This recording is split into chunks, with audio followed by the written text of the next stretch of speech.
নমস্কার,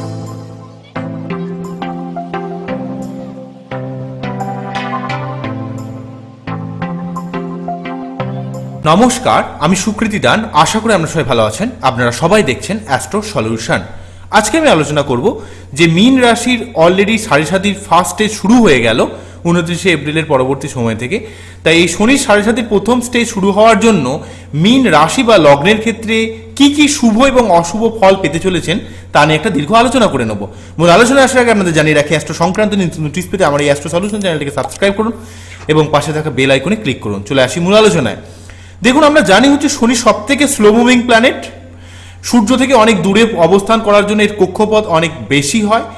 টোটাল সূর্যকে প্রদক্ষিণ করতে যেমন অনেক বেশি সময় লাগে, তেমন সিমিলারভাবে কিন্তু এই পৃথিবীর এক্সপেক্টে যে রাশিচক্রগুলো রয়েছে, এই 12টা রাশিকে টোটাল প্রদক্ষিণ করতে সময় লাগে হচ্ছে 29 বছর 4 মাস, অর্থাৎ মোটামুটিভাবে হচ্ছে 30 বছরের মতো টাইম লাগে। এক একটি রাশিতে মোটামুটিভাবে এক একটা রাশিতে 2.5 বছর করে অবস্থান করে। যদিও শনি অনেক বড় প্ল্যানেট হওয়ার জন্য শনি কখনো কখনো সম্মুখ গতিপ্রাপ্ত হয় এবং কখনো কখনো রেট্রোগ্রেড হয়ে যায়। তা যাই হোক না কেন, সেটা অন্য প্রসঙ্গ। মোটামুটিভাবে শনি এক একটি রাশিতে ওভারঅলভাবে কিন্তু 2.5 বছর অবস্থান করে এবং যেহেতু স্লো মুভিং প্ল্যানেট, তাই অ্যাকচুয়ালি কিন্তু শনির একটা প্রভাব বর্তায়। এবং শনি এতটাই স্ট্রং একটা প্ল্যানেট, যেভাবে অবস্থান করে বা যে রাশিতে অবস্থান করে, অর্থাৎ যে চন্দ্র রাশিতে অবস্থান করে, সেই চন্দ্র রাশিতে তো তার প্রভাব তো থাকেই, সেই সঙ্গে সঙ্গে তার সামনের রাশি এবং তার পিছনের রাশিতে অ্যাট এ টাইম প্রভাব দিয়ে থাকে। অর্থাৎ শনি যে রাশিতে অবস্থান করে সেই রাশির সঙ্গে সঙ্গে সেই রাশি, তার পিছনের রাশি এবং তার সামনের রাশি, 3টে রাশিতে অ্যাট এ টাইম প্রভাব দিয়ে থাকে। তাই সাড়ে সাথে বিচার করা হয় কিন্তু সবসময় আপনার চন্দ্র রাশি রেসপেক্টে, অর্থাৎ আপনার বাচ্চাটি চন্দ্র যে রাশিতে অবস্থান করছে সেইটা হচ্ছে আপনার ইন্ডিয়ান অ্যাস্ট্রোলজিতে আপনার রাশি, অর্থাৎ চন্দ্র রাশি।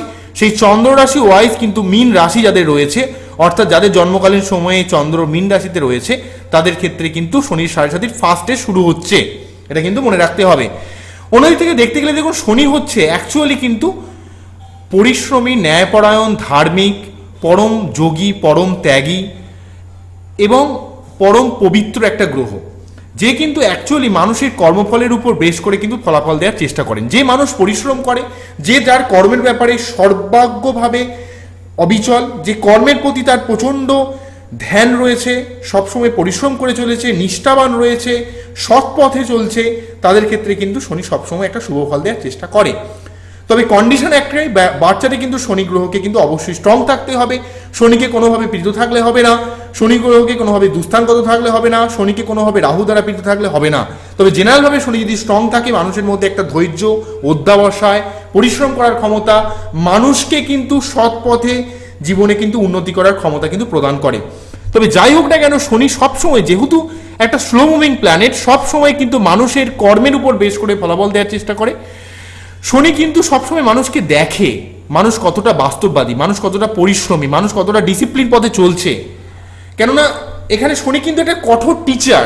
বৃহস্পতিদেব যেমন একটা নরম টিচার, কিন্তু শনি হচ্ছে প্রচণ্ডভাবে কঠোর টিচার, যার কিন্তু কোনো কিছুতে কিছু এসে যায় না, এবং একজন বিচারক, যে কিন্তু justice, the planet of justice, the god of justice, অর্থাৎ যে ন্যায় বিচারকের যে দেবতা। যদি শনি সিরিয়ালটা কখনো দেখে থাকেন, দেখবেন সেখানে বলেছেন যে জীবনে যে যার সঙ্গে সব থেকে অন্যায় হয় সেই কিন্তু ন্যায় বিচার করতে পারে। তাই শনির জীবন কিন্তু অ্যাকচুয়ালি মাইথোলজিক্যাল দিক থেকে দেখতে গেলে শনির জীবন কিন্তু প্রচণ্ড অন্ধকারাচ্ছন্ন ছিল। তাই শনি কিন্তু প্রচণ্ড কঠোর, প্রচণ্ড রূঢ়। তাই শনি কিন্তু অ্যাকচুয়ালি কিন্তু মানুষের তার কর্মফল, তার পরিশ্রম, তার অধ্যাবসায়, সার্বিক দিক বিচার করে কিন্তু ফলাফল দেওয়ার চেষ্টা করে। শনি কিন্তু অ্যাকচুয়ালি মারক নয়, কিন্তু শনি সব কাজকে কিন্তু স্লো করে দেয়। আপনার বাচ্চাটি শনি যেভাবে অবস্থান করছে সেই ভাব সংক্রান্ত ব্যাপারে প্রথম জীবনে আপনাকে প্রচণ্ডভাবে প্রবলেম ক্রিয়েট করে, সেই ভাব সংক্রান্ত ব্যাপারে কিন্তু আপনাকে সহজে সেই জিনিসটা পেতে দেয় না। যেমন ধরুন, কারো জন্মছকে যদি কারো দ্বিতীয়ভাবে শনি অবস্থান করে, তাকে কিন্তু তার আর্থিক অবস্থা প্রথম জীবনে কিছুতেই উন্নতি হতে চায় না, তার লাইফে কোনোভাবেই তার জীবনের সেভিংস হতে চায় না, তার আত্মীয় স্বজনের সঙ্গে প্রথমে দিকে কিছুতেই ভালো সম্পর্ক ক্রিয়েট হতে দেয় না। বয়স যত বাড়তে থাকে, তার লাইফে তত এক্সপিরিয়েন্সে গ্যাদার করতে থাকে, এবং তারপর থেকে সে কিন্তু ইনকামের ব্যাপারটা কিন্তু আস্তে আস্তে ওয়াকিবহল হয় এবং সে পরিশ্রমের মাধ্যমে সে কিন্তু প্রচুর ইনকাম করতে সমর্থ হয়। তাই শনি যেভাবে বসে রয়েছে সেই ভাব ব্যাপারে যদি আপনি ওয়াকিবহল থাকেন, তাহলে কিন্তু শনি আপনাকে কিন্তু ধীরে ধীরে স্লোলি, যেহেতু স্লো মুভিং প্ল্যানেট, আপনার উপর ধীরে ধীরে কিন্তু সেই ফলটা প্রদান করবে। কিন্তু যখন দেবে, এত দেবে এবং এত দেবে, কেন শনির রেটটা কিন্তু খুব স্লো হয়। যদি আমরা গ্রাফ করেন যে আপনার যে ইনক্রিজের যে রেটটা dy/dx যেমন বলে না, অর্থাৎ আপনার রেটটা কিন্তু খুব স্লো, কিন্তু যখন উঠবেন এত উঠবেন এত উঠবেন, সেখানে কিন্তু শনি কিন্তু কখনো নেই, ফিরিয়ে নেয় না।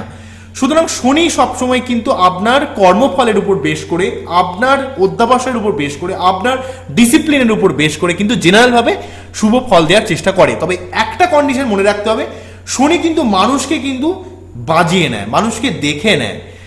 মানুষ কতটা বাস্তববাদী, মানুষ কতটা পরিশ্রমী, মানুষ কতটা তার নিজের কাজের ব্যাপারে কতটা ওয়াকিবহল রয়েছে, বা যেই ভাবে বসে রয়েছে সেই ভাব সংক্রান্ত ব্যাপারে সে কতটা ওয়াকিবহল রয়েছে, সেই ব্যাপারটা সত্যি সে কতটা সত্যি বাস্তববাদী, নিজের ব্যাপারে সে কতটা আত্মসচেতন রয়েছে, সেই ব্যাপারগুলোকে দেখে কিন্তু ফলাফল দেওয়ার চেষ্টা করে। শনি সব থেকে বেশি নেগেটিভ ফল দেয় যারা কিন্তু অসৎ তাদের প্রতি, এবং তার উপর যারা অত্যাধিক সৎ, যারা কিন্তু আলটিমেট নিজের ভালোটাই বোঝে না, যারা হয়তো লোকের ভালো করে যায় কিন্তু নিজের ভালোটা খুব একটা বোঝে না, তাদের ক্ষেত্রে কিন্তু শনি একটা নেগেটিভ ফল দেওয়ার চেষ্টা করে। কেননা মানুষকে কষ্ট দিয়ে কিন্তু তার আত্মার জাগরণ করার চেষ্টা করে। ঠিক আছে, অন্যদিক থেকে মীন রাশি যেহেতু একটা বৃহস্পতি রাশি, সৎ, ন্যায়পরায়ণ, মানুষকে হেল্প করা, অন্যায়ের প্রতিবাদ করা, মানুষকে যে লেভেলে হেল্প করে সেই অর্থে কিন্তু মানুষের থেকে সেইভাবে কিন্তু শুভ একটা জায়গা, বা মানুষের থেকে সেভাবে কিন্তু হেল্প পায় না, মানুষের থেকে সেভাবে অ্যাপ্রিসিয়েশন কিন্তু পায় না মীন রাশি। বারে বারে তাই মীন রাশির জীবন কিন্তু খুব বিড়ম্বনার মধ্যে পড়তে হয়। জীবনে যাকে বা যে সমস্ত বন্ধু বান্ধব বা যাকে হেল্প করে তার থেকে কিন্তু প্রতারিত হতে হয়। তা সত্ত্বেও কিন্তু মীন রাশির মন খুব উদার হয়, মানুষকে ক্ষমা করতে জানে, সব কিছুকে নিয়ে সমস্ত একটা নদীর জল যেমন বয়ে চলে। যেহেতু মীন রাশি দ্বাদশ ভাবের রাশি এবং একটা জলতত্ত্বের রাশি, তাই সবার দোষ গুণকে ক্ষমা করে জীবনে কিন্তু সর্বাত্মকভাবে এগিয়ে চলে, এবং ছোটোখাটো ব্যাপারে অত পাত্তা দেয় না, এবং জীবনে কিন্তু সর্বাত্মকভাবে স্ট্রাগল করে জীবনে সর্বাত্মকভাবে লড়াই করে এগিয়ে চলে। যেহেতু দ্বাদশ ভাব, তাই কিন্তু জীবনে আপস্ট্রিম ডাউন অনেকটা বৃশ্চিক রাশি বা অন্যান্য রাশির মতো, মকর রাশির মতো কিন্তু মীন রাশিরও কিন্তু জীবনে অনেকটা আপস্ট্রিম ডাউন চলতে থাকে। তবে যেহেতু একটা বৃহস্পতির ঘর, সেই জন্য কিন্তু সৎ পথে পরিশ্রম করার ক্ষমতা, ন্যায়নিষ্ঠাবান, এই সমস্ত ক্ষমতার উপর বেশ করে, বা ধৈর্য, অধ্যাবসায়, পরিশ্রম, এই সমস্ত ব্যাপারের উপর বেশ করে কিন্তু মীন রাশি সর্বাত্মকভাবে জীবনে উন্নতি করতে সক্ষম হয়। তা যাই হোক না কেন, আজকে আমরা মেনলি আলোচনা করব কিন্তু মীন রাশির সাড়ে সাথীতে কী প্রভাব পড়বেন। দেখুন, জেনারেলিভাবে মীন রাশির সাড়ে সাথীর জন্য যেহেতু ফার্স্টে শুরু হয়ে যাচ্ছে, যে যে নেগেটিভিটি যে জায়গাগুলো আসবে, সেটা হচ্ছে দাঁতে ব্যথা, কোমরে ব্যথা, হাড়ে ব্যথা, বা হাড় সংক্রান্ত ব্যথা, বা হাঁটুতে ব্যথা, বা আর্থাইটিস ব্যথা, এইগুলো হাড় সংক্রান্ত বা দাঁত সংক্রান্ত ব্যথা কিন্তু আপনাদের ভোগ করতে হতে পারে। কিছুটা আর্থিক চাপ দেওয়ার চেষ্টা করতে পারে, কিছুটা মানসিক অশান্তি ক্রিয়েট করতে পারে, সব কাজে স্লো হয়ে যাওয়া, যাচ্ছি যাব, করছি করব, একটা মানসিক অশান্তির মধ্যে রেখে দেওয়ার একটা টেন্ডেন্সি কিন্তু ক্রিয়েট করবে। কিন্তু তার সত্ত্বেও যেহেতু বৃহস্পতি আপনাদের, যেহেতু এখানে শনি হচ্ছে আপনাদের একাদশপতি এবং দ্বাদশপতি হয়ে দ্বাদশে সক্ষেত্রী হচ্ছে, তাই জীবনে কিন্তু অনেক প্রাপ্তিযোগ নিয়ে আসবে, প্রচুর ইনকাম নিয়ে আসবে আপনাদের জীবনে। যদি পরিশ্রম করেন তাহলে কিন্তু প্রচুর ইনকাম করতে পারবেন, জীবনে কিন্তু প্রচুর সফলতা নিয়ে আসবে। হয়তো আপনাকে এই দাঁতে ব্যথা, হাড়ে ব্যথা কিছুটা আর্থিক চাপ ক্রিয়েট করবে, প্রচুর ব্যয় বাড়িয়ে দেবে কিছু ক্ষেত্রে, কিছুটা মানসিক অশান্তি ক্রিয়েট করবে, আপনার মধ্যে একটা স্লো ব্যাপার ক্রিয়েট করবে। তার সত্ত্বেও কিন্তু আপনার জীবনে কিন্তু কোনো প্রাপ্তিযোগ নিয়ে আসবে। যদি আপনি পরিশ্রম করেন, আপনার জীবনে কিন্তু প্রচুর ইনকাম নিয়ে আসবে। আপনার পরিশ্রম করলে যে কোনো কাজে কিন্তু, যে কোনো স্বপ্নকে বাস্তবায়িত করার দিক থেকে কিন্তু অনেকটা হেল্প করবে আপনার ক্ষেত্রে।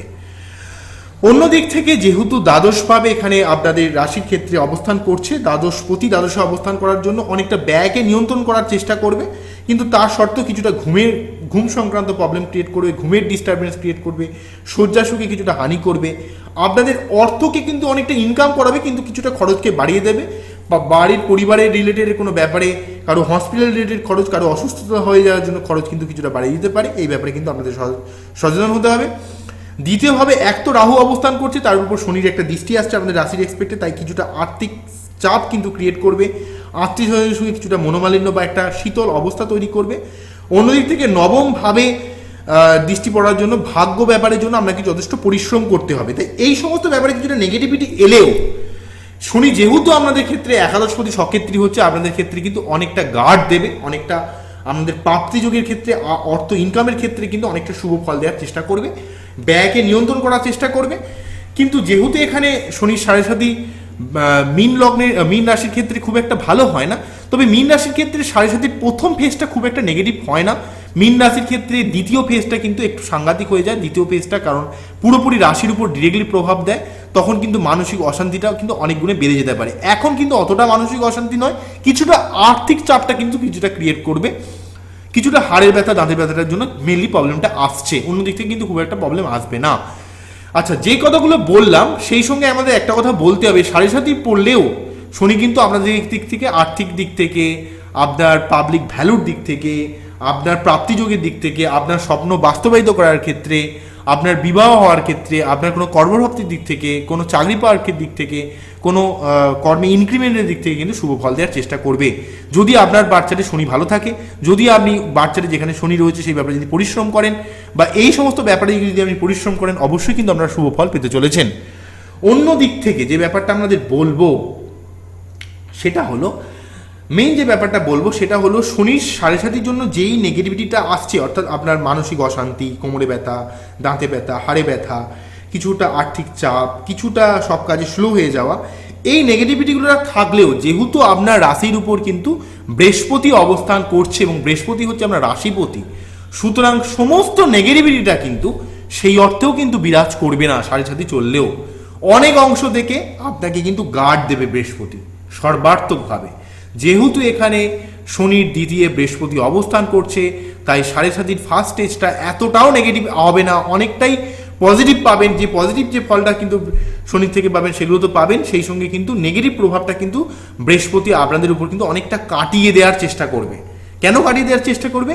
যেহেতু রাশির উপর বৃহস্পতি অবস্থান করছে, তাই রাশির উপর বৃহস্পতি দেব অবস্থান করার জন্য আপনার কিন্তু মোটিভেট রাখতে পারবেন। আপনার শরীর স্বাস্থ্যকে অনেকটা প্রবলেমে এলেও সেটা কিন্তু অনেকটা নির্মূল হয়ে যাবে, খরচটাকে অনেকটা নিয়ন্ত্রণ করার চেষ্টা করবে, আপনার মনের আরোগ্য লাভ করার দিকে অনেকটা হেল্প করবে, আপনার মানসিক শান্তি প্রদান করবে, আপনাকে মোটিভেট রাখার চেষ্টা করবে, আপনার সন্তানের দিক থেকে, আপনার পড়াশোনার দিক থেকে, প্রেমের দিক থেকে বৃহস্পতিদেব অনেকটা হেল্প করবে। সপ্তমভাবে বৃহস্পতির দৃষ্টি কিন্তু আপনার বিবাহ হওয়ার দিক থেকে, নতুন কোনো প্রেমের দিক থেকে, কোনো বিজনেসের দিক থেকে সাফল্য লাভ করার চেষ্টা করবে। অন্যদিক থেকে নবমভাবে শনি দৃষ্টিতে যেমন কিছুটা আপনাকে ভাগ্যর দিকে চাপে রাখছে, অন্যদিক থেকে বৃহস্পতিরও নবমভাবে একটা দৃষ্টি আসছে, তাই কিন্তু আপনার ক্ষেত্রে ভাগ্যের একটা সার্বিক উন্নতি করার চেষ্টা করবে। শনির নেগেটিভ প্রভাব কিন্তু আপনার ভাগ্যের উপর অতটাও প্রভাব ফেলতে পারবে না। এখানে বৃহস্পতি দেবের একটা দৃষ্টি কিন্তু এখানে কিন্তু অনেকটাই গার্ড দেবে। সুতরাং কিন্তু এখানে সাড়ে সাতির ফার্স্ট স্টেজের জন্য আমাদের কোনো চিন্তা করার কিছু নেই। শুধু কিছুটা দাঁতে ব্যথা, হাড়ে ব্যথার কিছুটা প্রবলেম, কিছুটা আর্থিক চাপ আসবে, কিন্তু বৃহস্পতির আপনার রাশির উপর থাকার জন্য সেই চাপটা কিন্তু সর্বাত্মকভাবে সরে যাবে।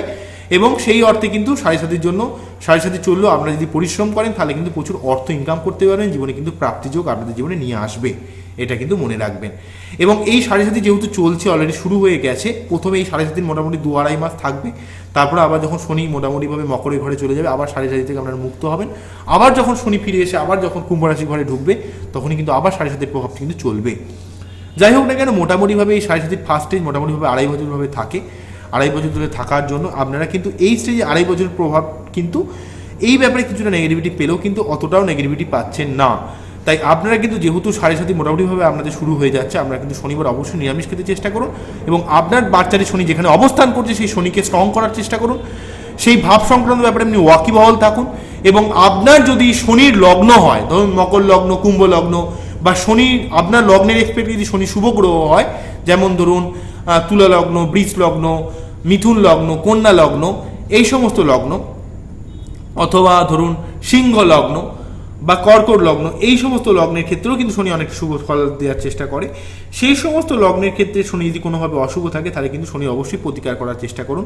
তবে প্রতিকার নেওয়ার ক্ষেত্রে কিন্তু অনেকগুলো ব্যাপার দেখতে হবে। দুম করে কিন্তু নীলা পরে আবার বসে থাকবেন না, বরং এমিথিস পড়তে পারেন, কিন্তু নীলা পড়তে গেলে অবশ্যই একজন অভিজ্ঞ অ্যাস্ট্রোলজারের প্রয়োজন আছে, একজন অভিজ্ঞ অ্যাস্ট্রোলজারের ওপিনিয়নের প্রয়োজন আছে। যাই হোক, আপনাদের এই অনুষ্ঠানটিকে কেমন লাগলো জানাবেন, এবং অ্যাস্ট্রো সংক্রান্ত নতুন টিপস পেতে আমার এই অ্যাস্ট্রো সলিউশন চ্যানেলকে সাবস্ক্রাইব করে রাখবেন। নমস্কার, থ্যাংক ইউ।